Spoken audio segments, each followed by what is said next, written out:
대종경 제5인과품 5장 봉독하겠습니다. 대종사 말씀하시기를 그 사람이 보지 않고 듣지 않는 곳에서라도 미워하고 욕하지 말라. 천지는 기운이 서로 통하고 있는지라.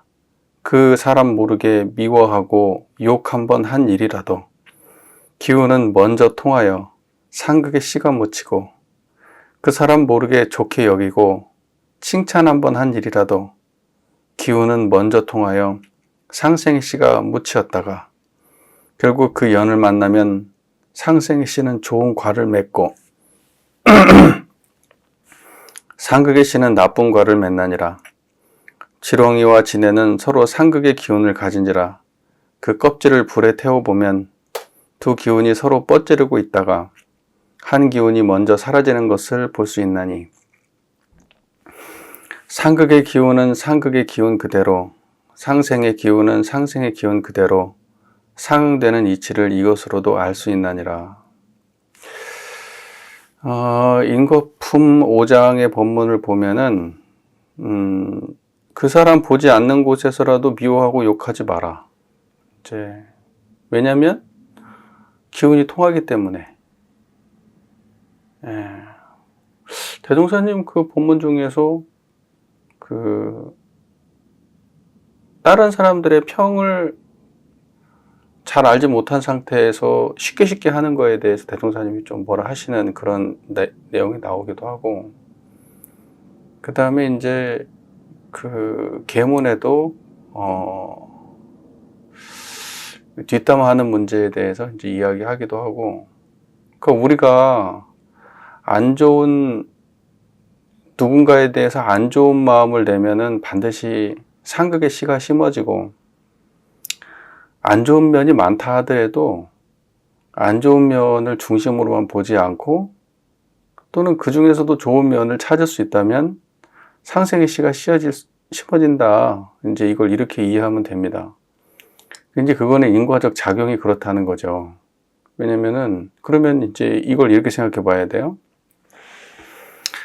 상생의 씨와 상극의 씨는 어디에 심어지는가 라는 거예요.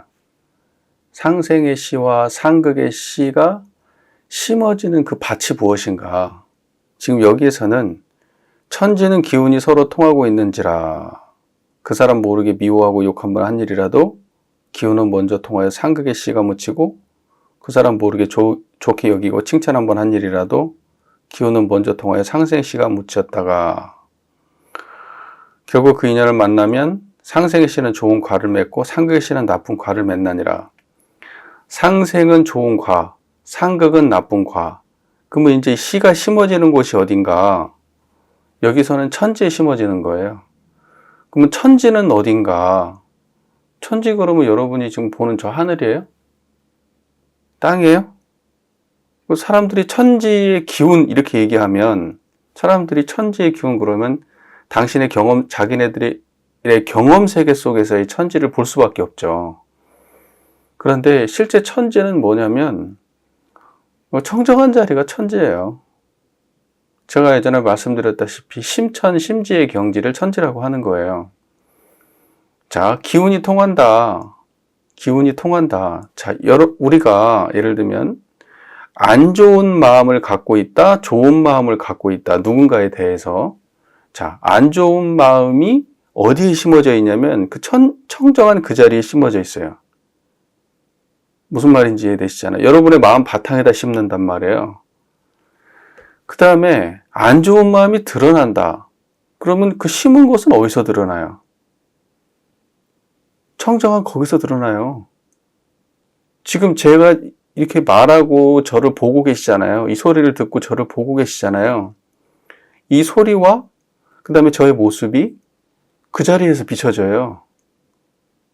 그리고 이런 것들이 그러면 비춰지는 그 자리에서 이런 모든 것들이 나오게 되죠. 비춰지면서 이해하고, 비춰지면서 평가하고, 비춰지면서 안 좋은 마음들이 나와요. 그 말 이해가 되시잖아요. 내가 누군가한테 안 좋게 생각을 했다? 그러면 그 사람을 대하면 안 좋은 마음이 나와요. 어디에서? 거기서 나와요. 그러니까 기운이 통한다는 거는 그 기운이 통한다고 하는 거는 내가 저 사람에게 안 좋은 마음을 내면은 저 사람이 나를 싫어한다. 또 내가 저 사람에게 좋은 마음을 내면은 그 사람이 나를 좋아한다. 이제 이런 것도 되죠. 그렇게 해석을 해도 돼요. 그런데 한편으로는 이렇게 해석할 수 있어요. 내가 저 사람한테 좋은 마음을 내면 저 사람을 대할 때 내가 좋은 마음이 나오고, 저 사람에게 대해서 안 좋은 마음을 내면 저 사람을 대할 때 안 좋은 마음이 일어나는 거예요. 무슨 말인지 이해되시잖아요. 그러니까 내가 내 마음속에다 어떤 걸 심냐에 따라서 대상을 바라보는 태도가 내가 달라지는 거예요.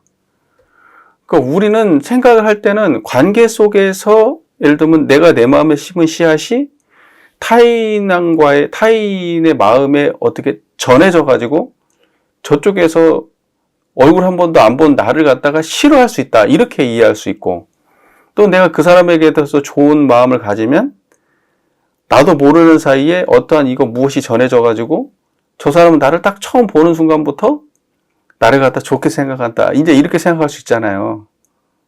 그렇게 보통 생각하잖아요. 그러니까 그것도 틀린 말은 아닐 거예요. 왜냐면 인과 과정을 따져보면 그렇게 될 수밖에 없지. 내가 저 사람에게 대해서 호감을 가지고 있으면 나의 표정과 태도에서 드러날 거고, 내 표정과 태도에서 내 느낌에서 저 사람이 받아지는 이미지가 나쁘지 않을 거예요. 그런데 내가 벌써 안 좋은 태도를 갖다가 내 안에 심고 있으면 딱 벌써 그 사람을 볼 때 내 안에서 그것이 올라오게 되고, 올라오게 되면 그 사람이 나를 좋게 볼 리가 없죠. 그런데 전혀 대면이 없는 사람이 대면이 없어. 근데 그 사람은 좀 알려진 사람이고 나는 알려지지 않은 사람이라, 알려진 그 사람에 대해서는 내가 스스로 평가해가지고 안 좋게 생각하고 있어. 또는 알려진 그 사람에 대해서 내가 이렇게 소문을 듣고 해가지고 또는 좋게 생각하고 있어. 그러면 그 사람은 나에 대해서 모르기 때문에 내가 어떤 생각을 갖고 있는지 그 사람이 알 리가 없죠. 근데 마치 어떠한 외부의 천지가 있어서 텔레파시 전해지듯이 이렇게 전해져가지고 그 사람 마음에 들어간다면, 아, 나는 그 사람 본 적 없는데 갑자기 꿈속에서 박근삼이가 나타나가지고 나에 대해서 욕하더라. 아, 나도 걔 싫어. 이런 식으로 알려진다는 얘기가 아니에요. 무슨 말인지 이해가 되시죠? 그러니까 인과가 그런 식으로 되지 않아요. 인과는 철저하게 어디 심냐 그러면 천지에 심는데, 그 천지는 그 마음 바탕, 마음 땅에다 심는 거예요. 마음 하늘, 마음 땅에다 심는 거예요. 그러면 그 마음 하늘, 마음 땅에다 심어 놓은 거는 그 사람을 대함과 동시에 바로 올라와요. 바로 올라오게 되면 그 사람이 바로 알게 돼요. 말 한마디, 표정 하나, 눈빛 하나가 바로 속일 수 없어요. 천지는 속일 수 없다고요. 심어 놓은 거는 인연이 되면 바로 올라오게 되어 있어요. 이거를 잘 생각해 봐야 돼요. 그 사람 모르게? 자, 천지는 기운이 서로 통하고 있다. 이 말이 무슨 말이에요? 이거는 뭐냐면 그 사람과 나와 기운이 통한다. 이렇게 해석할 수도 있지. 천지가 기운이 통한다는 거는, 왜냐면은 이건 우주 만유의 본원짜리잖아요.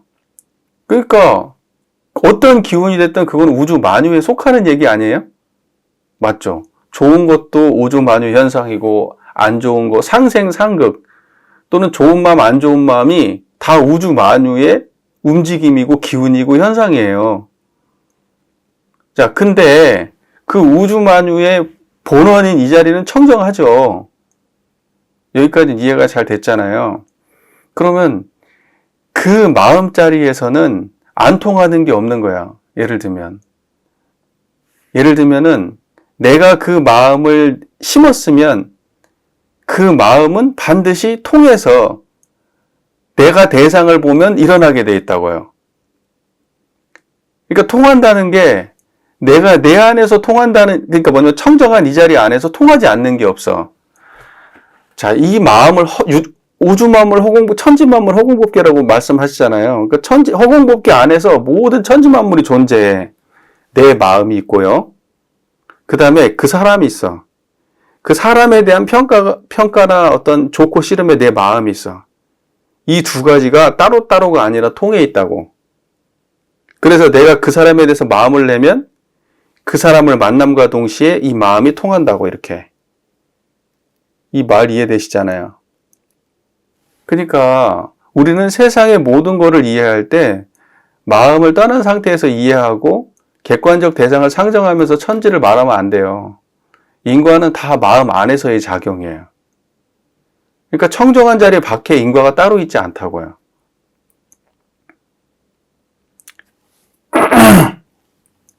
그래서 천지는 기운이 서로 통하고 있어. 그러면 나의 그 마음과 저 사람도 그 마음을 가지고 있잖아요. 천지를 가지고 있어. 모든 사람들은 천지 안에서 사는 사람들 아니에요. 근데 그 천지가 다 똑같은 천지예요. 근데 이 자연천이라고 하는 지금 우리가 어떠한 그 관념으로 세운 천지 있잖아요. 경험으로 알고 있는 천지. 그 천지는 사람마다 달라요. 어떤 사람은 천지가 괴로운 천지고 어떤 사람은 천지가 은혜로운 천지고 어떤 사람한테는 천지가 그냥 실험 대상물에 불과하고 자연이고 그냥 그렇게 사람마다 천지의 모습이 달라요. 그런데 모든 인류가 똑같이 공유하는 천지의 세계가 있단 말이에요. 원불교는 도학을 다루는 곳이기 때문에 그러한 사람들이 각자 느끼고 있는 대상으로서의 천지를 말하는 게 아니고 각자 모든 사람들이 인류가 공통으로 공유하는 천지에 대한 이야기를 하고 있는 거예요. 그거는 우주만유의 본원이면서 일체 중생의 본성인 자리예요. 이런 쌍자리란 말이에요. 그거의 차원에서는 모든 사람들이 똑같단 말이에요. 똑같아요. 그러니까 보여지는 그대로 내가 지금 하는 그대로 누군가한테 보여져요. 그게 천지가 통한다는 뜻이에요. 기운이 통한다는 거예요. 내가 드러낸 그대로 그쪽에 비춰진다는 뜻이에요. 무슨 말인지 이해가 되시잖아요. 그래서 그 사람을 만나면 내가 내 안에 드러난 그것이 그 사람에게 들키게 되어 있다는 뜻이에요. 내가 하는 모든 행위가 누군가한테 남김없이 드러나게 된다는 거예요. 무슨 말인지 이해가 되시잖아요. 그게 선지가 서로 기운이 통한다는 뜻이에요. 그러니까 이 인과품에 대한 우리의 공부는 철저하게 마음의 경지 안에서 이루어지는 일이라는 걸 자각해야 돼요. 정산 종사님 그 얘기했었잖아요. 인과에 대해서 부정하는 그 양산 김종목 선지님에 대해서 정산 종사님께서 야, 섣달열을 그러니까 우리로 따지면 100일이에요. 100일. 100일 동안 석 달 동안 네가 마음의 입정 상태가 유지되느냐? 그렇지 않고서는 네가 인과를 바랄 수 없다. 인과에 대해서 바르게 알려면 입정이 유지돼야 된다. 왜 그런 말을 했을까요? 청정한 자리가 우리의 본래 마음인 줄을 알게 되면 그 자리에서 세상에 수많은 인과가 펼쳐진다는 걸 자각하지 아니할 수 없다는 거예요. 그런데 내가 잡념이 들어가지고 특정한 사상이나 특정한 주의에 취하게 되면 인과가 원래 그런 줄을 또 다른 생각으로 오해하거나 곡해할 수가 있다고요. 그러니까 우리가 세상에 드러나고 있는 그 인과의 세계에 대해서 어떠한 생각이나 사상이 들어가가지고 그건 마저 틀려라고 하는 순간에 그 사람 내면에서는 그러한 사상이 중심이 되어서 인과가 잘못 이해될 수가 있어요. 그러나 내가 청정함을 누지가 하게 되면은 그거는 부정할 수 없는 거예요. 아, 세상 모든 거는 내가 한 생각 어떻게 내냐에 따라서 달라지는구나. 내가 심은 그 자리에서 결과를 보게 되는구나. 그래서 심은 그 자리가 일어나는 그 자리예요. 그 일어나는 걸 보면 심은 걸 알 수 있어요. 그걸 인과라고 하는 거예요.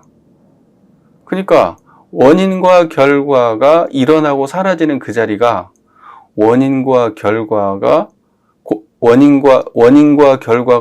일어나고 사라지는 그 자리가 바로 인과가 일어나고 사라지는 인과의 본원 자리란 말이에요. 인과의 본원을 자각하게 되면 거기에서 드러나는 인과를 환히 알게 되고 본원이 자각된 인과는 다룰 수 있게 되는 거예요. 이 말 이해가 잘 되시죠? 자, 그래서 이제 좀 정리를 좀 해보죠. 그 사람 모르게 미워하고 욕 한 번 한 일이라도 기운이 먼저 통해 있어요. 상극의 씨가 붙였어. 자, 기운이 어디로 통했다고요? 내가 지금 욕했어요.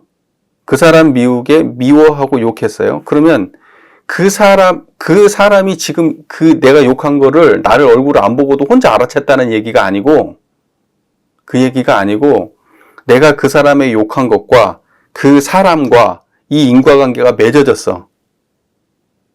무슨 말인지 이해가 되시죠? 기운이 통했다고. 이 안에서 일어나는 거는 다 통해.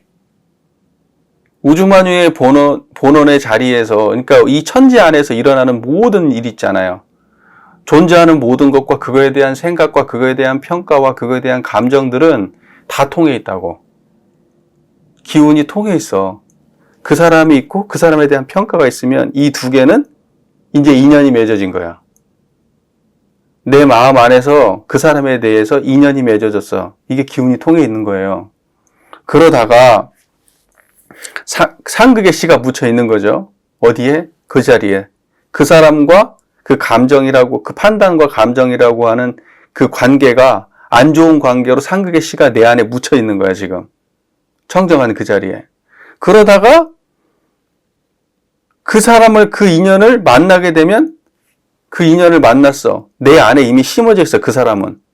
근데 이 사람을 내가 그 사람하고 대면했으면 내가 지금 맺어진 인연이 그 사람을 대면하는 순간 그대로 인연을 맺어진단 말이에요. 이 말 이해가 돼요?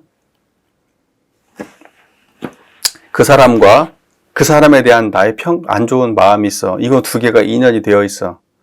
그런데 이건 내 마음속에서의 그 사람인데 이 사람이 실제적으로 내 눈앞에 드러났어. 그러면 이때 맺었던 마음이 이대로 바로 또 인연이 된다고요. 이렇게 인연이 되면 상극의 씨가 올라와가지고 다시 상극의 인연관계가 맺어지면 이 사람은 또 어떻게 될까? 그 사람 내면에서 나라고 하는 존재와 나에 대한 이미지와 내 마음속에 또 상극의 씨가 또 나의 평가가 또 다시 인연을 맺게 되겠죠. 자, 어떻게 하면 자유로워질 수 있을까요? 어떻게 하면?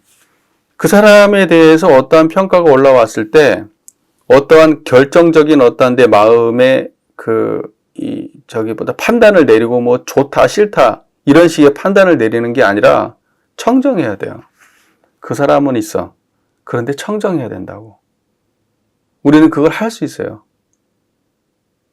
자, 이걸 이렇게 했을 때 인과를 아는 사람인 거예요. 그래서 그렇게 상황이 닥쳤을 때 상극의 인과를 심지 아니하고 또는 여기는 상생의 인과를 심으라고 말씀을 하시잖아요. 그러니까 결론적으로 얘기하면. 근데 그 상황이 닥쳐가지고 어떠한 평가가 있는데 평가를 하더라도 저거는 잘못됐는데 저거는 예를 들면은 잘 됐는데 저 사람의 저 행동은 옳은데 저 사람의 행동은 저거 잘못된 행동인데 라고 하는데 내가 그렇게 이야기를 하는 내가 그렇게 그 사람에 대해서 이야기를 하는 요거 자체가 내가 분별 주착하고 있는 나의 또 내면의 또 다른 인과관계의 결과물이라는 걸 또 알아야 돼요. 그러면 그러면 내 안에 내면의 또 다른 인과관계의 결과물은 그 전에 원인이 되는 어떤 그 원인이 되는 그러한 내적 태도는 또 다른 또 무언가와 연결되어 있는 거예요. 그래서 내가 지금 저 사람한테 어떠한 말을 하고 평가를 하고 하는 그 순간에 나는 내가 모르는 저 내면에 수도 없는 인과가 쌓여있다는 사실을 자각해야 돼요. 그러니까 우리는 그 객관적 대상에 대해서 무작정 평가할 수가 없어요. 왜냐하면 그거는 나의 분별성과 주착심일 수 있기 때문에 그래요. 이제 그걸 자각하는 사람은 인과를 자각한 사람이에요. 그러면 판단을 갖다가 내리는 걸 그렇게 쉽게 할 수가 없지. 그리고 그 사람에 대한 판단을 이야기할 때 자기를 돌아보게 되지. 내가 왜 저런 판단을 했을까? 자, 이렇게만 생각하고 그 사람을 대해도 상극의 씨가 묻혀지진 않아요. 최소한. 근데 상극의 씨가 묻혀지는 경우는 어떤 거냐? 자기 인과를 전혀 자각하지 못한 상태에서 대상을 대하고 일방적인 판단을 내릴 때. 그러면 이제 저 사람에 대한 내용이 바뀐다고 그래도 내가 안 바뀌어요. 내가 잘못된 정보를 알았다고 그래도 내 내적 태도가 잘 안 바뀌는 경우가 있어요. 심각한 문제지, 그런 건. 정보가 바뀌면, 결과물도 바뀌어야 되잖아요. 근데 정보가 바뀌어도 결과물이 안 바뀌어. 나는 저를 미워하기로 했어. 이제 이렇게 되는 거예요. 쟤에 대해서 어떠한 얘기를 들어도 소용없어. 나는 미워하기로 했어. 그냥 계속 미워할 거야. 이러한 경우가 의외로 많아요. 근데 저 사람에 대해서 정보가 바뀌었잖아요. 그럼, 내가 잘못 알고 있었구나. 내가 오해를 했구나. 내가 생각을 달리 먹어야 되겠네? 하고 바꿀 수 있냐고요. 안 바꿔진다고. 그걸 바꿀 수 있으면 내 안에 유연성이 있는 사람이고, 그걸 못 바꾸는 사람은 이제 분별성과 주착심에 찌든 사람이에요. 그래서 우리가 항상 연습하는 게 뭐죠? 양성한다고 하면 양성을 연습하잖아요.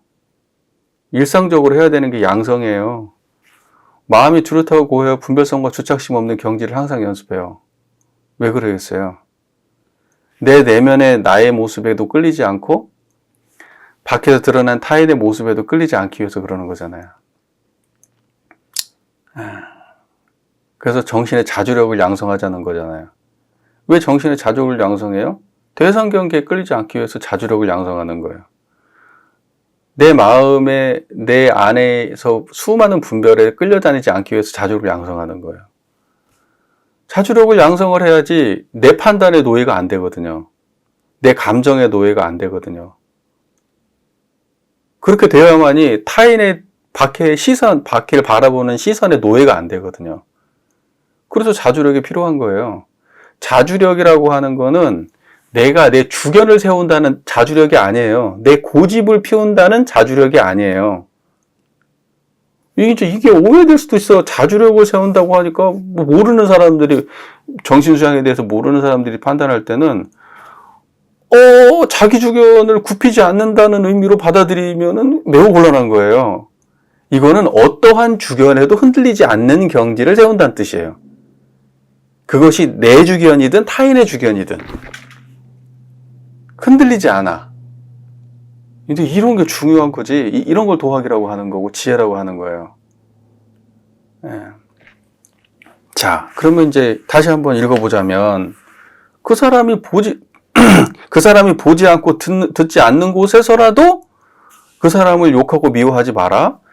그 사람을 보지 않는 곳에서라도 그 사람을 욕하고 미워하게 되면 천지에는 기운이 통하고 있어서 그 사람 모르게 미워하고 욕 한번 하니라도 기운이 먼저 통하여 상극의 씨가 심어져. 그 상극의 씨는 어디에 심어져? 청정한 그 자리에 심어진다고요. 심지에 씨가 심어질 거 아니야. 거기에 심어져. 그래서 그 사람 모르게 좋게 여기고 그 사람 모르게 미워하고 욕 한번 한 일이라도 기운은 먼저 통하여 상극의 씨가 묻히고 그 사람 모르게 좋게 여기고 칭찬 한번 한 일이라도 기운이 먼저 통하여 상생의 씨가 묻혔다가 결국 그 인연을 만나면, 자, 그러니까 묻혔다가 어디에 묻혔다는 얘기예요? 청정한 그 자리에 묻혔다가 결국 그 인연을 만났어.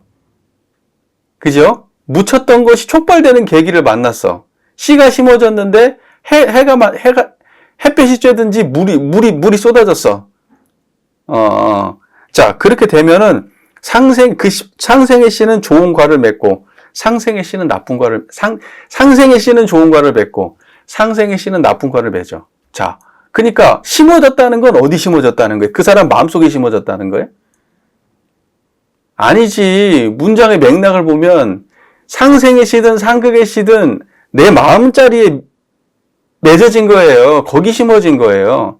그러다가 그 사람을 만나면, 그 대상을 만나면 내 안에 심어졌던 것이 결과를 바란다는 뜻이에요.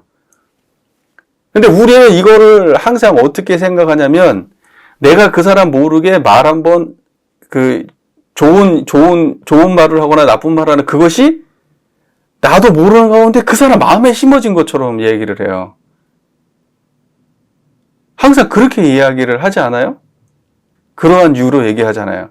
천지의 기운이 통하고 있어가지고 우리가 모르는 사이에 내가 마음을 내면 이 기운이 그 사람에게 이렇게 전해져. 그래서 그 사람도 언제 봤는데 그 사람이 괜히 나를 미워해. 막 이렇게 이런다는 거예요. 근데 그게 인과적으로 맞는 말이에요? 뭐 틀린 말은 아니겠지만 설명이 명료한 말은 아니에요. 예, 그리고 결과적으로도 틀린 말은 아니야. 결과가 그렇게 나오기 쉬우니까. 하지만 그게 우리의 공부적 차원에서 명료한 말은 아니에요. 무슨 말인지 이해가 되시잖아요. 여러분은 여러분의 마음밖에 못 봐요. 죽을 때까지 여러분의 마음 안에 살다 가는 거예요. 여러분의 그러니까 뭐냐면 모든 인류가 공유하는 우주만유의 본원은 같지만 그 우주만유의 본원에서 펼쳐지는 천지의 모양은, 그 세계의 모양은 사람마다 천차만별이라서 각자 다른 세계를 산다니까요. 그래서 이 중생 하나가 세상 하나예요. 중생 하나가 세상 하나라고. 자기는 자기 세상 안에 갇혀 살아, 모두가 다. 왜? 우리는 마음 밖으로 못 벗어나니까. 각자의 마음 세계 속에서만 살다가 그 세계 속에서 죽었다가 다음에 태어나도 그 세계 속에 살아. 네, 그러니까는 자기가 사는 세계를 바꾸기 위해서는 나의 내적 태도를 바꿔야 되는 거예요. 근데 거기서 뭐 물리적 세계, 내가 경험하는 물리적 세계와 타인이 공감하는 물리적 세계에 공통점이 없냐? 아니에요. 공통점이 있어요. 그 육군을 통해서 1차적으로 들어오는 정보에 대해서는 차이가 없어요. 다만 그걸 해석하고 바라보는 데는 하늘과 땅 차이인 거지. 무슨 말인지 이해가 되시잖아요. 이거 지금 컵이에요, 컵. 이 컵을 갖다가 지금 이렇게 딱 들면 사람들이 이거 흰색인 줄 다 알아. 이거 흰색 컵인지 이 흰색 머그컵인지 다 안다고. 이거를 갖다가 이렇게 생겼다는 걸 모르는 사람이 어디가 있어. 이렇게 보면 다 똑같이 눈에 보이는 거지. 만져보면 차가운 느낌이라는 거 누구나 다 아는 얘기지. 하지만 이걸 대하면서 사람들의 내적 태도는 천차만별이란 말이에요. 네, 그래서 다른 사람들이 전부 다 다른 세계 속에 산다고 얘기하는 거예요. 1차 경험은 똑같지만 2차, 3차, 4차는 계속 달라지기 시작하는 거예요. 그래서 만날 수 없는 무량세계를 사람들이 사는 거예요. 모든 사람들이. 그러나 이것이 이렇게 드러난 그 자리는 똑같다고. 이게 우주만유의 본원이란 말이에요. 여러분, 이제 이런 것들이 중요한 거는 머리로 이해하는 게 중요한 게 아니고 마음에서 알아야 돼. 자, 대람은 우주만유의 본체를 이루며 청정한 그 자리가 본체고, 만상이 형형색색으로 구별돼서 드러나 그게 소자리고, 그 드러난 놈들은 천지의 유무라함은 천지의 추나추동 사시순환과 풍운으로 상설과 만물의 생로병사 흥망성쇠의 변태를 유무라고 얘기하잖아요. 이해가 되시죠? 그러니까 우리의 수많은 그런 모든 것들은 대소유무의 공간 안에서 대소유무 밖으로 없단 말이에요. 근데 그거는 철저하게 여러분들 마음 아니란 말이에요. 일어난 놈들은 다 변해. 예를 들면 안 좋은 마음이 일어났어. 어떤 대상에 대해서 안 좋은 마음을 냈어. 그러면 이것과 인과관계가 설정이 돼버린 거예요. 이걸 보고 기운이 통한다고 말하는 거예요. 무언가를 봤어? 어떤 판단을 내렸어? 기운이 통했잖아요, 지금. 이 두 개가. 그래서 이것에 대한 요것이 이렇게 통해가지고 요것이 하나로 엮어져가지고 내 안에서 심어져 있다고. 그럼 이것이 상생이 될 수도 있고 상극이 될 수도 있는 거예요. 그런데 내가 인연을 걸어놓은 그 대상을 어느 순간 만나게 되면 이때 저장되어 있던 게 싹이 터가지고 그대로 안 좋은, 내 마음속에서 안 좋았던 그거는 안 좋은 그대로, 좋았던 그거는 좋은 그대로 인연을 맺게 된단 말이에요, 다시. 그러니까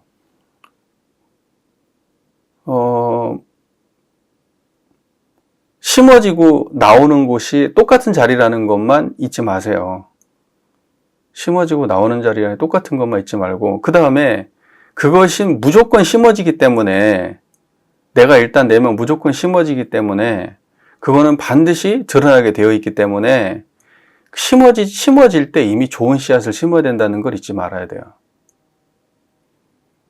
상생의 씨를 심나 상극의 씨를 심나, 내가 지금 한 마음이 딱 일어나는 순간에 이거 심어놓으면은 상생의 씨를 심는 거고 이거 심어놓으면 상극의 씨를 심는 거네 라고 빨리빨리 판단해가지고 상극의 씨가 심어지지 않도록 노력을 해야 돼요. 그리고 그런 걸 갖다가 이 취사 선택할 수 있으려면 마음에 힘이 있어야 되는데 자주력이 필요해요.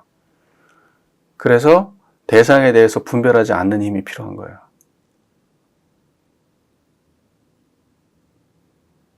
계속 그렇게 해야 돼요. 그거는 쉴 수 없어요. 왜냐면 우리는 끊임없이 수도 없는 씨를 심고 살거든요. 지금도 수도 없는 씨를 심고 살아요.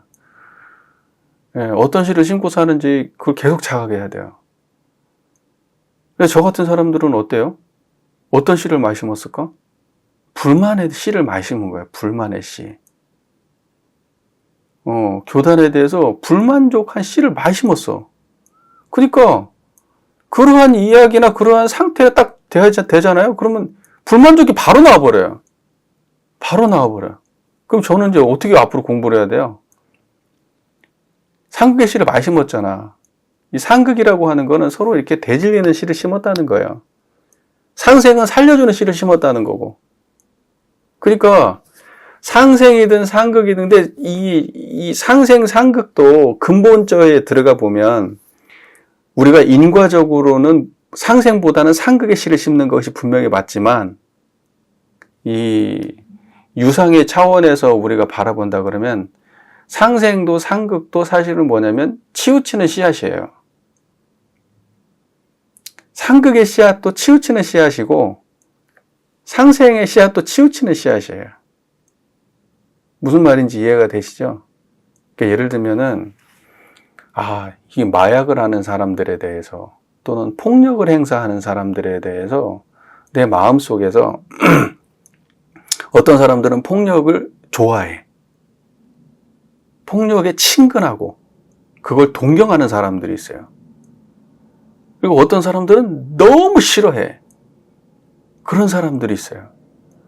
자, 그러면 이 두 가지를 놓고 봤을 때 폭력에 대해서 한 사람은 좋아하고 한 사람은 싫어해. 그러면 폭력을 상생으로 대한 사람은 어떤 사람이에요? 좋아하는 사람이잖아요. 좋아하는 사람과 폭력을 좋아하는 사람이 폭력을 만나면 어떻게 돼요? 서로 상생을 일으키겠죠. 살아나겠지. 그런데 폭력에 대해서 싫어하는 사람이 폭력을 만나면 어떻게 돼요? 상극이 되겠지. 서로 죽이려고 들겠지. 무슨 말인지 알겠죠? 피하려고 하고 안 만나려고 하고. 상생은 어때요? 만나려고 하고 막 뭔가 융합돼가지고 새로운 걸 창조하려고 할 거 아니야. 폭력도. 생각을 해보세요. 자, 그런데 만약에 폭력에 대해서 상극의 마음을 그러면 이러한 말씀들이 일방적으로 해석을 해버리게 되면 폭력에 대해서도 상생의 마음을 가져야 돼요? 아니잖아. 맞죠? 폭력에 대해서 상생의 마음을 가져야 돼요? 아니지. 폭력에 대해서 상생의 마음을 가지면 안 되지. 전생의 세계가 되게? 이 세계가? 당연히 안 되겠지. 그러니까는 저 보세요. 상생의 마음을 가지면 안 돼. 폭력에 대해서는. 그러니까 이런 건 일방 적용하면 되는 말이야? 안 되는 말이야? 안 되는 말이에요. 인과의 세계에 대한 이야기는 상대적인 세계예요. 상대적인 세계라고. 그래서 대동사님의 법문을 일괄 적용하면 안 돼. 상황에 따른 법문이에요. 그러니까 이 법문은 사람들과의 관계를 설정할 때 내가 모르는 대상에 대해서, 잘 모르는 대상에 대해서 마음을 함부로 내지 말라는 그러한 교훈이 담겨 있는 법문이에요. 이해가 되시잖아요. 내가 저 사람에 대해서 잘 알지도 못하고, 깊이 있게 잘 하지도 않은데, 판단도 제대로 알기도 전에 판단부터 내리는 그 버르장머리, 그러면 결국 그거는 그 사람이 어떤 사람이든지 무관하게 안 좋게 시작을 한단 말이에요. 그렇기 때문에 그러한 상황에 대해서는 이런 것이 적용이 되겠지. 하지만 폭력에 대해서 상생의 마음을 가져라 이런 말은 아니잖아요.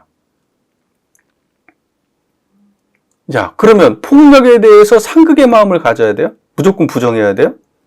전쟁 나면 어떡해요?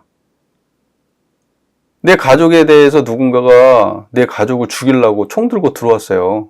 내 가족이 나쁜 사람들이에요? 나쁜 사람들 아니에요. 죄 짓고 산 사람들이 아니에요. 훌륭한 사람들이야, 내 가족이. 근데 누군가가 나에게 내 가족들한테 폭력을 행사해. 그럼 그건 어떻게 막을 거예요? 폭력은 나쁜 거니까 죽게 내버려 둘 거예요?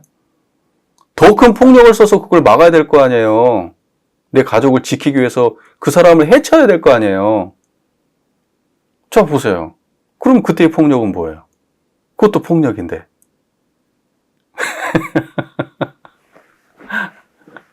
자, 보세요. 이런 거예요.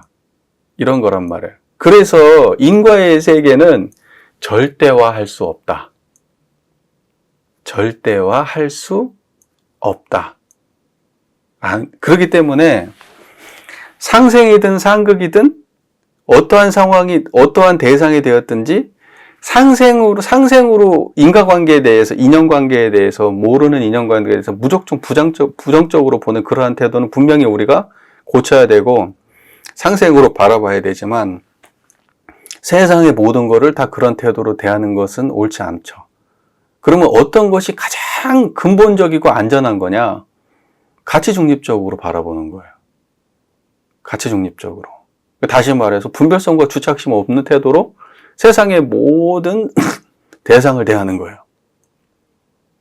세상의 모든 대상을 항상 청정한 마음으로 대하게 되면 그러면 시간이 지나면서 정보에 따라서 또는 그 시대의 어떤 가치관에 따라서 판단이 있을 것이고 또 그 시대가 지나고 나면은 그 가치 판단도 또 바꿀 수가 있는 것이고 그러니까 자유로워지는 거예요. 세상의 문제에 대해서. 물론 큰 지향점은 있어요. 우리 대동사께서도 여기서 말할 때 상생이 지향점이에요. 상생. 그러니까 어떤 것이든지 상생으로 가야 돼요. 폭력이 세상에 유익 주는 방향으로 가야 되지 세상에 해가 되는 방향으로 가면 안 돼. 폭력 자체는 아무 문제가 없어요.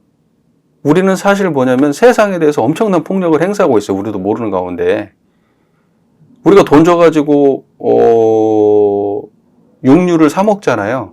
그거는 우리가 세상의 동물들에 대해서 동물을 죽이고 동물에게 무차별 폭력을 가하고 있는 거를 용인하는 일이고 돈으로서 그거를 지원하는 일이에요.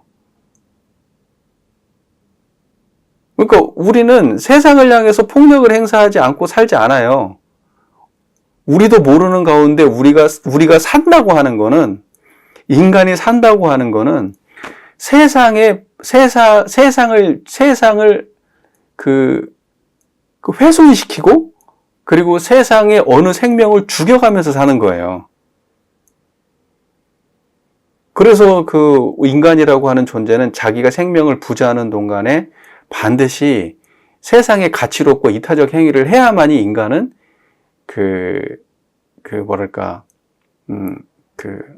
그것이 인간이 해야 될 그 가치란 말이에요. 예. 왜냐면 인간은 삶을 살아간다는 그 자체가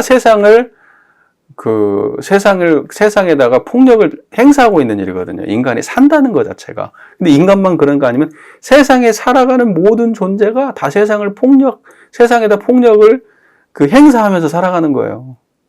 그러니까 생명을 죽여야지 생명이 살아가는 거라고.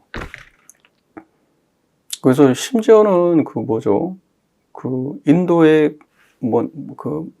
완전히 옷 다 벗고 다니는 양반들 있잖아요. 네. 그 불교하고 동시대에 존재했던 그 종교가 있어요, 불교에. 갑자기 생각이 안 나는데, 네, 있습니다. 그 사람들은 어때요? 예를 들면 식물을 갖다가 이렇게 먹으면 뿌리는 절대 캐지 않아요.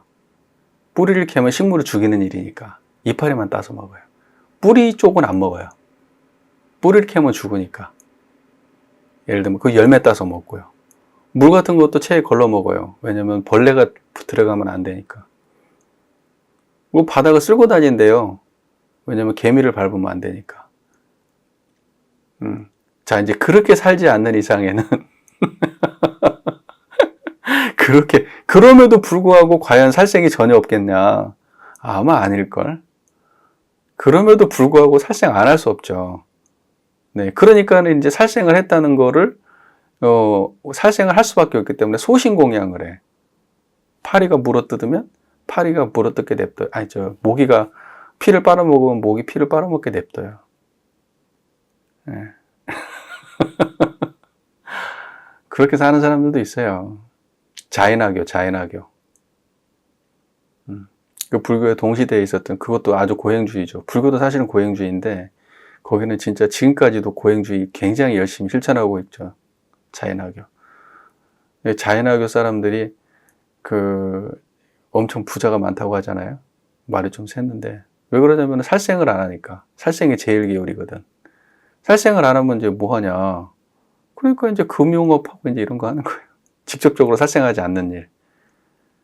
네, 그러다 보니까 부자가 많대. 자인하교 신자가. 재미나죠?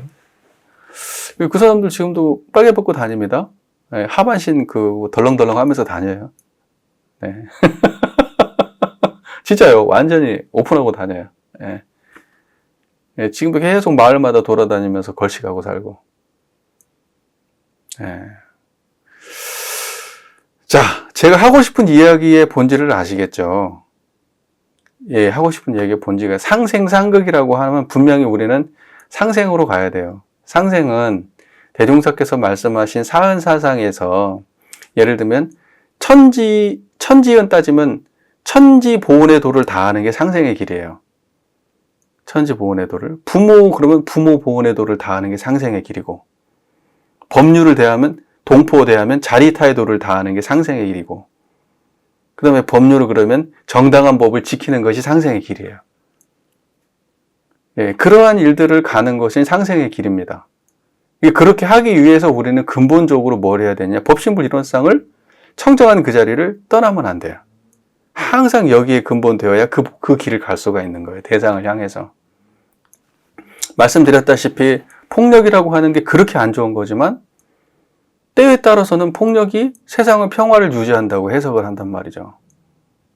폭력이 없다면 세상의 평화가 유지가 안 돼요. 더 큰 폭력이 세상의 평화를 유지해주고 있는 거예요. 네, 그리고 우리는 폭력 없이 사는 것 같지만 사실은 아무리 그 사람이 착하고 훌륭한 사람이라도 폭력 속에 놓여있는, 폭력의 산물로 먹고 살고 있는 거예요. 네, 그러니까는 그런 걸 함부로 얘기할 수 없어요. 다만 그것이 어딘가에 쓰였냐에 달라지죠. 칼 같은 것도 여러분 보세요. 대표적인 게 칼이잖아요. 사람을 지키는 데 사용할 수도 있어요. 사람을 살리는 데 사용할 수도 있어요. 사람을 먹이는 데 사용할 수도 있어요. 사람을 죽이는 데 사용할 수도 있어요. 칼이. 그럼 칼이 좋은 거야, 나쁜 거야? 어떻게 쓰냐에 따라 달라지는 거지. 그러니까 우리는 대상을 향해서 항상 열린 태도로 바라봐야 되지, 상생으로 규정하거나 상극으로 일방적으로 규정해서는 안 돼요. 대종사께서 그럼 여기서 상생을 그러면 우리는 어떻게 해석을 해야 되느냐? 그 법신불 이론상의 경지에서 바라보는 바른 안목을 상생이라고 봐야 되지, 분별성과 주착심의 한쪽, 무조건 좋게만 보는 관점을 상생으로 바라보면 안 돼요. 자, 어떤 사람이 친구를 만났어요. 그 친구를 무작정 따라. 그 친구 있을 때만 너무너무 행복하고 그 친구가 하는 일거수일투족이 다 마음에 들어. 그래서 남들이 야, 쟤 안 돼. 너 걔랑 있으면 너 인생 망가져. 너 이용하는 거야. 라고 말해. 그럼 그 사람들은 다 부정해. 나와의 그 관계를 이간질하려고 하는 사람들이야. 그래서 나는 그 사람에게 올인해. 왜? 나는 그 사람하고 상생 관계니까. 저 사람 있으면 나 행복하고, 저 사람 있으면 내가 사는 것 같으니까. 그럼 지금 딱 눈으로 봤을 때는 상생의 관계인데 알고 봤더니 얘가 사기꾼이었어.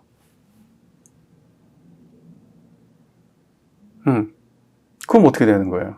상생인 줄 알았는데 상극인 거예요. 상생이었던 만큼 상극이 돼요. 자, 이런 걸 보고 인과의 세계라고 하는 거예요. 그리고 은생어의 해생어언이에요. 상생상극이 돌고 돈다고 하는 거예요. 그러니까 세상의 어떤 인과적 대상도 절대적으로 불변하는 상생도 불변하는 상극도 존재하지 않는다. 자, 그러면 다시 조금 더 이제 정밀하게 들어가서 상생이 됐든 상극이 됐든 이거는 분별성과 주착심에 치우친 방향으로 되면은 된다, 안 된다? 안 된다는 거예요. 근데 상생이라고 하는 말이 좋으니까 모든 거를 좋게 봐야 된다, 긍정적으로 해석해야 된다라고 하는 방향으로 상생을 이해하면 그러면 그거는 어리석은 상생이 되는 거예요. 상생에 대한 어리석은 판단이 되는 거예요. 이 말 이해를 잘해야 돼? 잘 이해가 되고 있죠, 지금? 네. 좀 딴 생각을 했나 보네. 지금 뭐, 내 말에 집중하고 있어야 돼. 내 말에만 집중하고 있어야 돼요. 어디 뭐 다른 거 보고 있으면 안 돼. 아시겠죠? 다시 설명을 해줄게요. 상생으로 대동사께서 상생의 씨를 인과품이니까 이렇게 생각하잖아. 자, 천지는 우리가 모르게 기운이 다 통하고 있어. 그러니까 상생의 씨는 심되 상극의 씨는 심지 마. 상생의 씨를 심으면 나중에 그 인연을 만나면 좋은 과가 나오고, 상극의 인연을 심으면 나쁜 과가 나오니까 상생의 인연을 심어야지 상극의 인연을 절대 심으면 안 돼. 자, 이렇게 이해하면 사람들이 생각할 때 모든 거를 긍정적이고 좋게 해석하는 태도를 가져야 돼라고 이해할 수 있다고요. 그래야 그게 상극의 씨를 심는 거야 라고 이해할 수 있다고. 그렇지 않아요? 이 이야기를 딱 보면 그렇게 바로 해석되지 않아요? 아, 모든 걸 좋게 봐야 되는 거구나, 이렇게 봐야 되지 않아요? 내 안에서 부정적으로 세상을 보는 태도를 없애야 된다고 생각하지 않아요? 긍정적으로만 봐야지. 그래야 상생의 씨가 심어질 거 아니야. 부정적으로 보는 거는 상극의 씨니까 안 심어야지. 그 세상을 다 아름다운 보랏빛, 장밋빛으로 세상을 바라보는 관점을 가진다고 하면 어리석은 사람이 된다고. 어리석은 사람이 된다고요. 그래서 상생이라고 하는 것과 상극이라고 하는 것은 상대적 세상이라고, 상대적 세상. 인과품은 상대적 세계에 대한 인과에 대한 이야기예요. 상대적 세계에 대한 인과. 그렇기 때문에 우리가 그런 식으로 일방적으로 만약에 상생이어야 돼 라고 생각한다면 그것이 근본적으로 정전에서 말씀하시는 분별성과 주착심의 대표적 사례가 된단 말이에요. 이 말 이해가 되세요? 분별성과 주착심의 대표적 사례가 돼요. 그러면 그 사람이 좋게 하는 세상을 무조건 좋게 바라보는 걸로 인해서 세상에 악이 드러나지 않게 되고, 악이 드러나지 않으면 세상이 썩어요. 또 내가 세상을 그렇게 바라봄으로 인해서 내가 결국은 사람들한테 배신을 당하게 되고 뒤통수를 맞게 되고 사기를 당하게 되고 이러면서 자기의 어리석음을 탓하지 않고 세상을 탓하게 되는 그런 결과를 낳게 돼요. 나는 세상을 이렇게 바라봤는데, 상생으로 바라보여서 상생으로 바라봤는데 왜 나한테 이런 결과가 나와? 상생의 씨를 심었으면 상생의 씨앗이 나와야 되는데 왜 이런 결과가 나와? 아니지. 어리석음의 씨를 심은 거야. 어리석음의 씨를. 세상을 있는 그대로 바라보지 못하고 특정한 안경으로 세상을 바라보는 바람에 어리석음의 씨를 심은 거라고. 그래서 그 어리석음의 씨를 심은 결과가 지금 나한테 고통으로 다가온 거라고. 그 말 이해되세요? 네, 그러니까 천지에는 상생의 상극의 씨를 상생으로 씨를 심을 수도 있고, 상극의 씨를 심을 수도 있고, 상생의 씨를 심을 수도 있어요. 하지만 그것이 그렇게 심어지는 것보다도 더 중요한 거는 청정한 거라고요. 대상을 바라볼 때 분별성과 주착심이 없는 씨를 심어야 돼요. 자꾸. 다시 말해서 청정한 씨를 심어야 되는 거예요. 세상을 분별하지 않는 태도를 더 많은 씨를 심어야 되는 거예요. 그래서 어떠한 대상을 봐도 상생도 아니고 상극도 아닌 태도의 씨를 심어놔야, 그래야 내가 저 사람을 바르게 판단해 볼 수가 있는 거예요. 그리고 상극의 씨를 심을 때는 상극의 씨를 심어야 되고, 상생의 씨를 심을 때는 상생의 씨를 심어야 돼요. 사람을 살인하는 건 나쁜 거야. 라고 하는 씨도 심어야 되지만 가족을 지키는 게 내가 전쟁이 났을 때는 가족을 지키기 위해서 살인이라도 해야 되는 거구나 라는 씨앗도 심어야 되는 거예요. 무슨 말인지 이해가 되시잖아요. 그래서 본문을 일방적으로 해석하면 안 된다는 얘기를 하고 싶어서 내가 하는 말이에요. 일방적으로. 그래서 제가 걱정이 되는 게 이런 거예요. 감사생활 좋은 거잖아요. 감사생활은 이 본문으로 따지면 단순 논리 비교하자면 감사생활은 상생의 씨를 심는 거예요? 상극의 씨를 심는 거예요? 어떠한 경우에도 상생의 씨를 심는 거잖아요. 어떠한 경우에도 상생의 씨를 심는 거잖아요. 맞죠? 그래서 감사하지 못할 상황이 되어도 어떻게든지 만들어가지고 그 안에서 감사를 찾아서 상생의 씨를 심잖아요. 그러니까 고통스러운 삶을 사는 거예요. 또 인연관계는 인연관계라고 하는 거는 만났다 헤어지는 게 인연인데 인연이라고 하는 거는 절대 벗어날 수는 없어. 이혼이라는 건 하면 안 돼. 한 번 맺어진 인연은 어떻게든지 좋게 끝내야 돼 라고 생각해가지고 그냥 안 봐도 될 인연을 끝까지 보면서 고치려고 들어요. 좋은 인연으로. 그러다가 어때요? 고통 속에 빠져버려요. 고통 속에 빠져버려요. 부처님도 못 바꾸는 거를 자기가 무슨 재주로 바꿔요. 대종사님도 못 바꾸던 사람을 자기가 어떻게 바꾸냐고. 제가 하고 싶은 이야기의 본의를 이해하시죠? 그래서 대종사께서 뭐라고 우리 이 얘기가 연불법에서 그런 얘기가 나오잖아요. 연불의 대상은 순경도 역경, 순경과 역경을 전부 다 공부의 대상으로 삼잖아요. 그러니까 순경도 흔들리는 마음이고 역경도 흔들리는 마음인데 세상의 모든 거를 긍정적으로만 바라보는 거는 순경이에요. 그래서 그냥 쉬워. 야, 아니야. 너 왜 이렇게 힘든 세상, 야, 그렇게 바라보니까 네 인생이 괴로운 거야. 걔는 그런 사람이 아니야. 뭐, 이제, 이렇게. 근데 실제로 그런 사람일 수 있잖아요. 그러니까 모르는 거지, 그거를. 그러니까 순경을 공부할 때는 어떻게 공부해요? 일심양성 하잖아요. 역경을 할 때는요. 그때도 일심이잖아요. 그러면 상생의 씨를 심을 때는 어떤 마음으로 심어야 돼요? 청정한 마음으로. 역경의 씨를 심는다고 하더라도 청정한 마음으로. 그래야 나중에 상생의 씨가 상극으로 돌아갈 때도 청정한 마음이 될 수 있고 상극의 씨가 상생으로 돌아갈 때도 청정한 마음이 될 수 있고 그걸 상생으로 상극으로 심기 전에 청정한 게 먼저 있어야 된다고요. 그게 더 중요하다고. 심을 때도 청정한 자리에서 청정함을 여의지 않은 상태에서 심어야 되는 거예요. 거기에 집착하는 방식으로 심으면 안 된다고요. 어때요? 정리가 좀 돼요? 너무 오버해서 본문을 해석한다고 해석할 수도 있어요. 하지만 그렇게 이해를 해야 돼요. 인과에 대한 본문은 다 그렇게 이해해야 돼요. 이뿐만이 아니고 모든 본문이 다.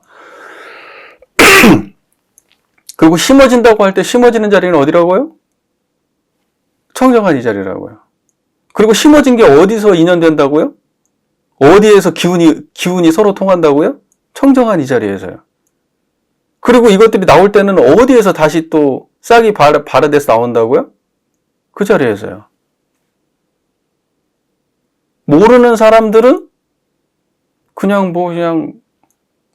어디 재수 없다 그러고 그냥 그런가 보지만 모든 거는 자기가 심어놓은 데서 일어난 거예요.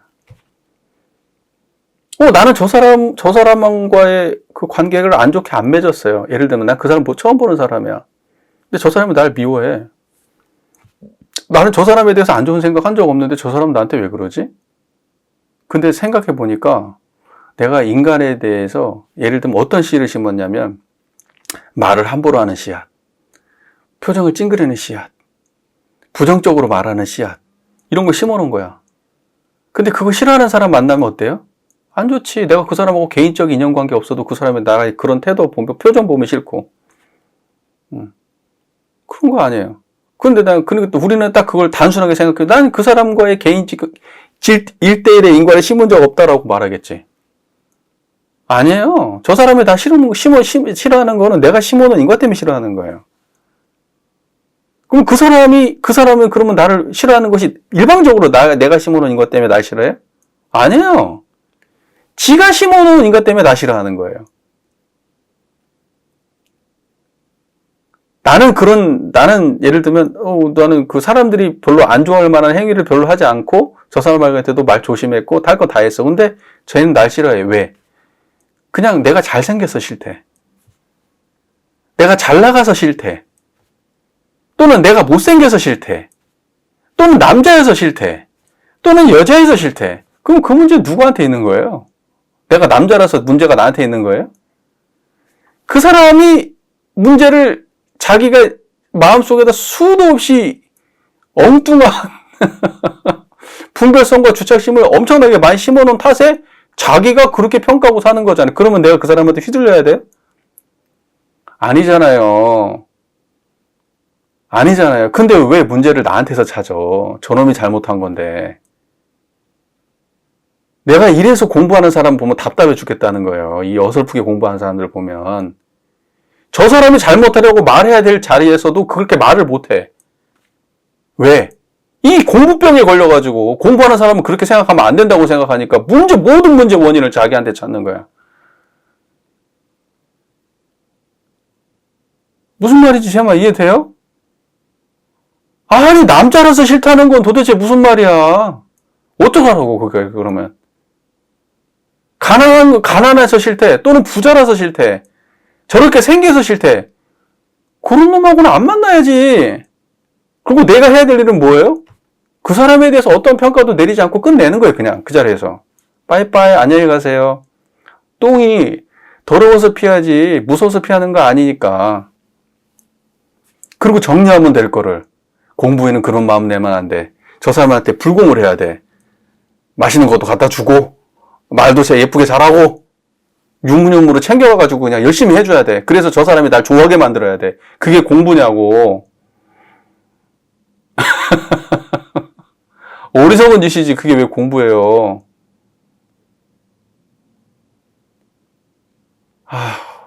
갑자기 그쪽으로 말이 새는데. 하도 그런 걸 공부라고 이야기하고 앉아있고, 감사일기 쓰고 앉아있는 꼬라지가 답답해서 하는 말이에요. 감사할 일에 대해서 감사하지 못하는 거는 바꿔야 되는 게 맞아요. 너무 부정적인 태도를 가진 사람들이 있어요. 그걸 인과적으로 태도를 바꿔주기 위해서 그 임시적 방편으로 그런 약을 쓰는 건 좋은 거예요. 나쁘다고 생각하진 않아. 모든 사람들이 진리를 공부할 수는 없잖아. 모든 사람들이 이 세상의 진리를 깨달을 수는 없는 거 아니야. 사람들이 그 사람들의 삶에서 딱 필요한 만큼만 이 생각의 전환을 가져올 수 있게 하기 위해서, 그러기 위해서 감사일기 쓰는 거 나쁘지 않다니까요? 하지만 그게 답인 것처럼 하면 안 된다니까? 원망 생활을 감사 생활로 하자고 하니까, 그거를 갖다가 일방적으로 세상을 감사로 바라보는 그러한 태도를 말하는 게 아니에요. 그게 그러니까 그게 일상수행의 요법만 외우면 된다고 얘기하고 그냥 그 한 조목이 일상수행 요법을 다 대신하는 것처럼, 사은에 대한 피원 보온을 대신하는 말로 그걸 이해하면 그 곤란하다고. 사은 사상은 그런 게 아니야. 사은의 내용은 피은, 보은, 배은이 다 드러나는 내용이에요. 일방적 은혜에 대해서 말하지 않아. 세상엔 보은이 있고 배은이 있다고 말해요. 그 원래 있는 그 보은과 배은의 세계에서 어떻게 세상을 보은의 세계로 가져갈 건가 하는 그러한 지혜가 담긴 법문이 사은의 법문이고, 보은의 세상을 만들자는 거에 대종사님께서 광대무량한 낙원세계로 만들자는 의미지, 세상을 그냥 일방적으로 그냥 막 바라보는 거는 그거는 사은의 지혜가 아니야. 그거는 그냥 분별성과 주착심을 키우는 일이지.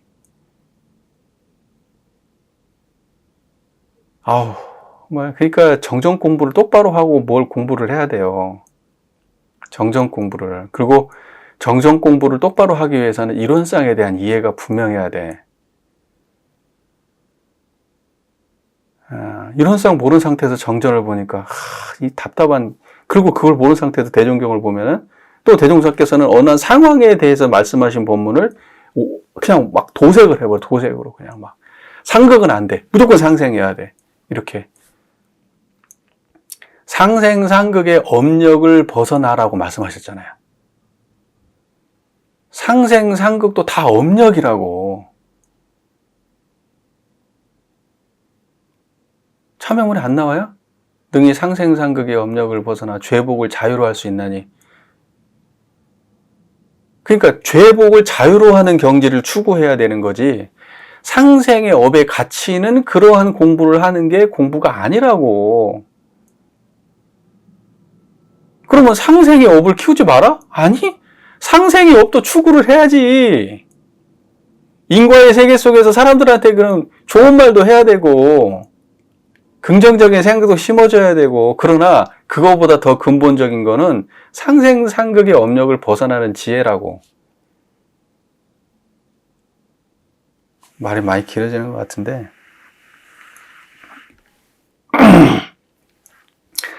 대충 어느 정도 정리되시죠? 네. 뽑을 거 핵심적인 건 다 이론상도 뽑았고, 상생상극이라고 하는 것도 상대적 관념이라고 하는 것도 뽑았어요. 그러면 거기에서 그러면 매어가지고 그러면 항상 그러면 상생도 그러면 이것도 업력이구나 하고 막 이래야 된다는 뜻 아니에요. 또 그것도 옥매인 거야. 또 그것도. 우리가 인과적 관계에서 이왕이면은 좋은 관계 만들어가야 되고 좋은 일 하려고 하고 하는 것도 대노사께서 광대무량한 세계 만들려고 하는 그러한 의도도 다 상생이에요. 상생으로 따지면. 그러나 상생은 어디 위에 세워져야 되느냐? 상생상극의 업력을 벗어나는 경지 위에 세워져야 된다고. 그러니까 불생불멸한 경지 떠나서 인과보응의 세계를 따로 설정하면 안 된다고. 항상 인과의 세계는 상생상극의 기반 위에 세워져야 되는 거예요. 인과의 세계는 불생불멸의 기반 위에 세워져야 되는 거예요. 유상의 경지, 상주불멸 여해자연의 유상의 경지 위에 무상의 경지가 세워져야 되는 거예요.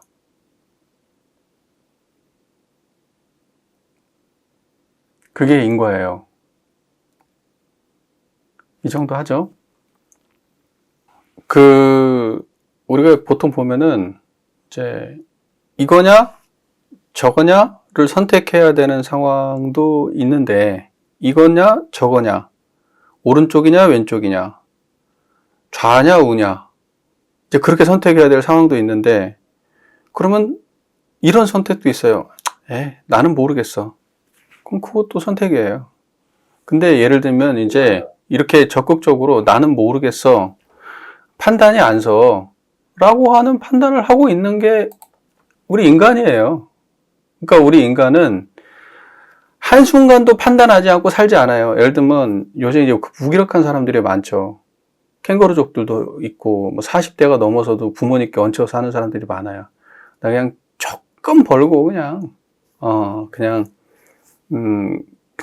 그렇게 살고 싶다. 스트레스 받으면서 그렇게 인생 살고 싶지 않다는 사람들도 많아요. 그러니까 일을 하냐? 또는 일을 하지 않느냐? 일을 하지 않는 사람은 선택하지 않는 게 아니라 그 일하지 않음을 선택한 거예요. 선택한 거라고. 또 이게 옳고 그름을 판단하는 문제 있잖아요. 옳고 그름을 판단하는 문제. 옳고 그름을 판단하는 문제도 옳으냐, 그르냐? 이런 걸 판단할 때도 난 모르겠는데? 그러면 모르니까 선택 안 한 것 같잖아요. 그거는 모르는 상태로 있기로 선택한 거예요. 그러니까 뭐냐면 이것이 옳으냐, 그르냐? 이걸 갖다가 판단할 때는 나는 옳다라는 생각을 갖고 있고 그르다는 생각을 갖고 있는 판단의 기준이 있어요. 한쪽으로 치우쳤기 때문에 옳으냐, 그르냐 판단을 하는 거예요. 어떤 정보가 있기 때문에, 또는 자기의 경험이 있기 때문에 판단을 했어. 그러면 중간에 있는 사람은 어떤 짓을 해야 되냐면, 판단하기 위해서는 이 그거 판단하기 위해서 정보를 수집을 해야 돼. 정보가 부족하면 정보를 수집해야 돼요. 그런데 나는 정보를 수집하지 않기로 한 거예요. 자, 정보를 수집하지 않기로 했다는 거는 그냥 그 자리에 있기로 판단한 거예요. 자, 우리가 이러한 식의 판단을 계속 한단 말이에요. 그러면 어떤 사람들이 제3자가 볼 때는 저 사람은 중립을 지키는 사람인가 보다 이렇게 생각하죠. 중립을 지키는 사람은 판단이 없어서 중립을 지키는 거예요. 이거는 일방적인 제 이야기가 제가 일방적으로 모든 사람이 그렇다 이 얘기를 하는 게 아니에요. 이쪽도 잘 알고 저쪽도 잘 아는데 둘 다 맞는 말이라 내가 이쪽도 괜찮고 저쪽도 괜찮으니까 아무나 돼도 난 상관없어 라는 판단을 해서 그렇게 할 수도 있어요. 또는 이쪽도 판단해보고 저쪽도 판단해봤는데 야, 둘 다 어떤 놈이 돼도 똑같아. 그러니까 나는 야, 이쪽 놈도 똑같고 저쪽 놈도 똑같으니까 그냥 어떤 놈이 돼도 상관없어. 그래서 나는 중간에 있을 거야. 이렇게 판단하는 사람도 그것도 판단이란 말이에요. 그러니까 뭐냐면 우리는 판단하지 않고 살 때가 사실 별로 없어요. 그러니까 뭐냐면 나는 그냥 이렇게 그냥 게으르고 무기력하게 살기로 했어. 이거는 근데 사람들이 이렇게 얘기하죠. 그거는 내 의지가 아니고 그냥 어쩌다 보니까 그렇게 됐어. 그러니까 어쩌다 보니까 그렇게 됐다고 하는데 그 어쩌다 보니까 그렇게 되는까지의 판단이 없었어요? 이것도 해보니까 안 되고 저것도 해보니까 안 되고 조금 하다가 포기하고 이런 것들이 쌓여가지고 결과적으로 그런 결과가 난 거지. 작은 판단들이 쌓여가지고 그 결과가 난 거예요. 그러니까 판단이 없이 지금 결과가 있다고 말하면 안 돼. 내가 중간에 서 있으니까 나는 판단하지 않은 거야 아니고 그렇게 서 있기까지 수많은 판단들이 거기까지 가게 만든 거예요. 아무 판단하지 않는 사람들은 죽어요. 죽는다고. 판단하지 않으면 죽어요. 어떻게 살아? 판단을 안 하는데? 야, 먹어야지 말아야 될지 판단 안 할 수 있어요? 옷을 입어야 될지 안 입어야 될지 판단 안 할 수 있어요? 저기 가야 될지 말아야 될지 판단 안 할 수 있어요? 우리는 우리도 모르게 무의식적으로 수도 없는 판단을 하고 살아요. 그리고 지금의 결과는 내가 판단하지 않는다고 하는 결과조차도 수많은 판단들의 결과예요, 그게. 그 사람의. 그러니까 인과는 그냥 우연자연하게 그냥 뭐 원래 그런 거 없어요. 다 판단하는 과정에서 있는 거예요. 그러니까 이왕이면 어떻게 하냐? 잘 알아서 바르게 판단해라. 그 판단이 쌓여야 나도 좋고 세상도 좋다. 그렇게 보는 거지. 이왕이면 자리이타로 판단해야지. 한 번, 두 번, 세 번, 네 번 쌓이다 보면 세상도 좋아지고 나도 좋아지는 거예요. 주변에도 영향을 미치고. 그러니까 대종사께서는 판단을 매우 중요하게 생각하셨어요. 분별을. 그러나 무슨 선가 이런 데서는 분별 얘기만 나오면은 그건 전부 다 망상이라고. 깨달음 아니라고, 망상이라고 다 그러거든. 근데 대종사님은, 그렇게 말하는 사람들이 어설프게 깨달은 사람들이라고 말하는 입장이죠. 대종사님은 결국은 세상을 살아가는 데 있어서는 결국 판단의 문제가 매우 중요하기 때문에 판단해야 된다고 보는 거예요. 네. 그러니까 이제 교무님 스스로를 한번 생각해 보세요. 내가 판단하지 않고 살 데가 스스로, 그러니까 뭐냐면 이렇게 생각할 때는 판단을 못 한다고 생각할 수 있어요. 버릇처럼 지내가면. 내가 어떤 의도를 가지고 판단하지 않은 거에 대해서는 마치 판단 안 한 것처럼 느낄 수도 있지. 왜냐면 너무 그냥 항상 하던 버릇대로 하니까. 근데 그게 그 안에 판단이 다 들어있다니까? 아니, 하다못해 당연히 해야 될 일도 할까 말까를 판단하고 있잖아요. 예를 들면 밥 먹어야 돼. 근데 밥 먹을까 말까 판단하다 먹자 하잖아. 근데 그건 판단 아니라고 생각하잖아. 판단하고 있다니까. 이 옷 입을까 저 옷 입을까를 그 잠깐이라도 판단한다니까. 근데 뭐 교무님들은 옷이 뭐 정해져 있으니까 뭐 그렇게 판단할 일 별로 없겠지. 그냥 뭐 본인들 주소 있겠지. 근데 나도 내가 가지고 있는 옷이 끼케야 몇 벌 안 되지만 그것도 막 다 떨어지고 색깔 바라고 막 이런 옷이 막 많이 있어. 생활복은 다 그래. 후질근해 옷이 다. 근데도 거기서 판단한다? 얼마나 웃긴지 몰라.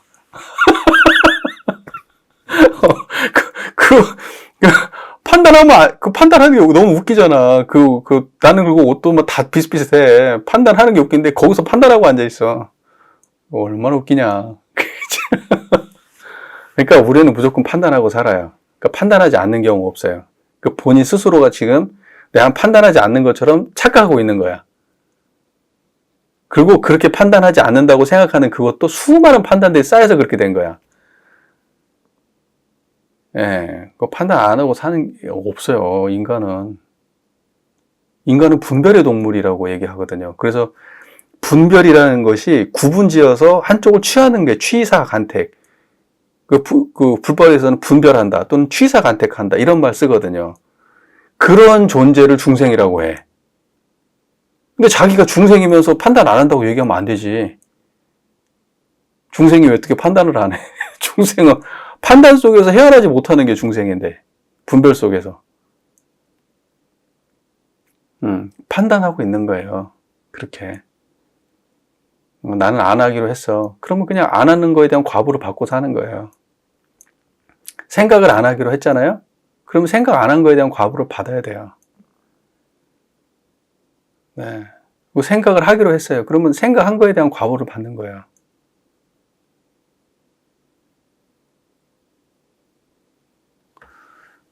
네. 됐죠? 판단 안 하기는 무슨 어떻게 판단을 안 하고 사나? 청정한 마음 챙기면 판단 안 하나? 청정한 마음 챙기면서 판단해요. 청정한 자리 챙기고 있는 중에도 계속 판단하고 있다고. 밥 먹을 때도, 반찬을 먹을 때도 무의식적으로 먹나? 그 무의식적으로 하는 행동 중에서도 다 판단이 섞여 있어요. 이거 먹었다, 저거 먹었다. 판단하니까 이거 먹었다, 저거 먹었다 하고 있는 거야. 교무님의 문제의식은요, 충분히 공감이 되고요. 그 교무님이 양심이 있기 때문에 그렇게 생각을 하는 거고, 그런 생각조차 없는 사람들이 세상에는 많이 있죠. 종교인으로서 충분히 해야 될 고민이고, 세상의 어떤 문제에 대해서 한쪽을 분명히 선택해야 되는 지점들이 있는데, 이번 같은 경우에는 분명히 한쪽을 선택해야 되는 지점이에요. 근데 저는 마음속에서 어떤 생각이 들었냐면, 이거는 이미 결론이 난 문제고, 이것이 안 될 수가 없다. 이것이 안 되면 대한민국은 정말 그야말로 웃기는 일이지. 근데 많은 사람들이 이제 하도 비상식적으로 흘러가는 세상이라 이런저런 걱정들을 많이 하기는 했는데, 저는 이제 그 안에서 공부가 우리 입장에서는 뭐냐면, 지금 당장 이것이 되고 저것이 돼도 세상은 반드시 그러한 걸로 인해서 사람들의 의식 구조는 계속해서 안 좋은 쪽으로 가는 게 아니라 다시 한번 자각하고 다시 한번 자각해서 좋은 쪽으로 가지 후퇴는 안 한다. 왜냐면 민주주의 역사는 후퇴해온 역사가 없어요. 그것이 처음으로 발견되고 이후로부터 지금까지 계속해서 진보해야지 후퇴는 안 했어. 예. 대한민국도 마찬가지잖아요. 예. 민주주의가 처음에는 왕이 다스리는 시절부터 시작해서 국가가 대한민국, 대한제국이 하고 난 다음에 또 그 민주주의가 들어오고 뭐하고 지금까지 오는 과정에서 뒤로 간 것 같았어도 다 앞으로 왔지 뒤로는 안 갔다고. 그러니까 뒤로 갔다고 하는 거는 약간 주춤하거나 뒤로 약간 후퇴되는지 보이지만 긴 시간의 안목에서 보면 앞으로 갔다는 거예요. 딱 그 시점만 놓고, 짧은 시점만 놓고 보면 후진한 것 같지만 아니라니까요. 사람들한테 자극을 준다니까요. 그래서 약간 갔다가 더 밀고 나가고, 약간 뒤로 갔다가 더 밀고 나가고 해서 길게 보면은 반드시 성장하지 뒤로 가진 않는다니까. 사람들은 맛있는 거 맛보고 나면 맛없는 것 쪽으로는 안 가요. 자기 선택이 세상을 바꾸는 걸 경험한 사람들이 뒤로 갈 것 같아요? 독재로? 못 가요. 그게 돼? 안 돼요. 그래서 결과적으로는 이제 그 결과가 어느 정도 예견이 되었었던 그런 상황이었다고 저는 생각이 들기도 하고, 또 종교라고 하는 특수성이 사회의 문제에 대해서 시비를 너무 가를 수가 없어요. 왜냐하면 종교는 긴 안목을, 종교 집단이라고 하는 거는 굉장히 긴 안목으로 이 생존을 바라봐야 되거든요. 지금 당장 하나의 가치, 내가 개인에 속한 사람이라고 하면은 어느 한쪽에 쓸 수 있어요. 하지만은 우리 집단은 수많은 사람들을 포괄하고 있는 집단이에요. 예, 그래서 한쪽을 일방적으로 버릴 수 없어요. 또 그것이 그 시대에만 그 유효한 그러한 판단일 수 있단 말이에요. 그러니까는 종교 안에서는 공존하는 게 좋지, 한쪽으로 가는 건 좋지 않아요. 제가 볼 때. 그러면 종교 안에서 한쪽으로 가는 경우가 뭐냐? 다 입 다물고 있는 거예요. 또는 전부 다 나서는 거예요. 저는 이런 건 좋지 않다고 봐요. 종교가. 예. 그래서 지금 현업에 충실하고 지금 현재 있는 교당 안에서의 구성원들의 중간자, 그냥 어찌 보면 물리적 중간자의 역할일 수 있겠지만 그 중간자의 역할을 해야 되는 그러한 그 사람들이 훨씬 더 많아야 돼요. 그러니까 치우치지 않는 가운데 있는 거지 저쪽을 동조하는 입장이 아니고, 그냥 치우치지 않는 입장에 서 있어서 또는 어떤 투표를 해야 되거나 어떤 그 실제적인 권한 행사를 해야 될 상황에서는 반드시 해야 되겠지만, 이거는 결국은 이제 우리의 그 법제도 안에서 해결을 봐야 되는 문제 아니에요.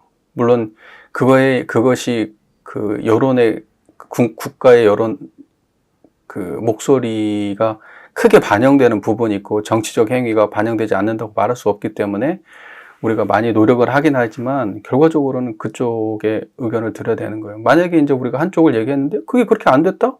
그러면 그쪽 그렇게 안 됐으니까 또 투쟁을 해야 되나요? 그렇게 해야 될 사람도 있어요. 하지만 종교인이 그렇게 하는 거는 좋지 않아요. 예. 우리의 생존에 좋지 않다고요. 그리고 세상에도 도움되지 않아요. 그렇게 하는 것이. 예. 그것이 진보로 가는 것이 아니라 어떻게 보면 퇴보시키는 거일 수도 있어요. 한편으로는. 그러니까 조심해야죠. 근데 그 원불교 성직자들은 어떤 거냐면 제가 볼 때는 사람들한테 평가받는 걸 두려워해서 그러는 거예요. 이거는 저의 일방적인 생각입니다. 사람들한테 평가받는 걸 두려워해. 자기 판단에 대해 확신이 없고. 그러니까 한쪽에 서게 되면 반드시 평가를 받게 되거든요. 두려워요, 그게. 그러니까 가장 대다수가 있는 쪽에 서 있고 싶은 거지, 심리적으로. 그게 안정감이 있으니까. 그 대다수의 사람들은 가만히 지켜보고 있는 거거든요. 판단을 안 하냐? 판단을 하고 있어요, 안에서. 나름대로. 그래서 몇몇 사람들의 노력에 한편으로 감사하면서도 자기는 한쪽에 이렇게 지켜보고 있는 거지. 나는 그것도 판단이라고 봐요. 그리고 사표규정이라고 그랬는지, 뭐, 어쨌든, 지금의 민중들은, 지금의 국민들은, 근데 어떤 판단을 내린 거죠, 지금. 저도 지금 이렇게 말 조심해서 하잖아요. 말로는 지금 막 팍팍팍 얘기하고 싶지. 하지만 그렇게 안 하잖아. 내가 그렇게 해야 되는 입장이 있기 때문에 그래요. 만약에 그것이 일방적 정의라고 그러면 종법사님이 가만히 계시면 안 되지. 그리고 모든 종교의 수장이 가만히 있으면 안 되잖아요. 불교 종정도 나서야 되고요. 그러지 않겠어요? 근데 그분들이 움직이진 않고 다 속된 말로 아래 것들이 움직이지. 왜냐면 우리는 우리가 지켜야 될 가치가 있기 때문에 그래요. 그런 사회적인 옳고 그름의 문제에 앞서서 지켜야 될 가치가 있어서 그래요. 이건 종교적인 거니까 우린 종교인이고, 국민이면서 종교인이죠. 세상에 어떤 문제도 쉽지 않은데 이번 문제는 상당히 쉬운 문제였어요. 판단이. 이거는 어려운 문제가 아니었지. 그래서 지금 같은 시대는 어떤 결과가 나온다고 해도 국가가 망할 거라고 생각하진 않잖아, 사람들이. 기분이 그렇지. 망할 것 같은 기분이 들고, 망하고 있다는 기분이 들어서 그렇지. 야, 어떤 사람이 우리나라가 망할 거라고 생각해. 망할 수도 있지. 하지만 심리적으로는 그렇게 안 느껴. 내가 지금 밥 먹고 살고 있거든, 다. 힘들어도, 힘들어도, 배를 굶지는 않잖아. 많은 사람들이. 에휴.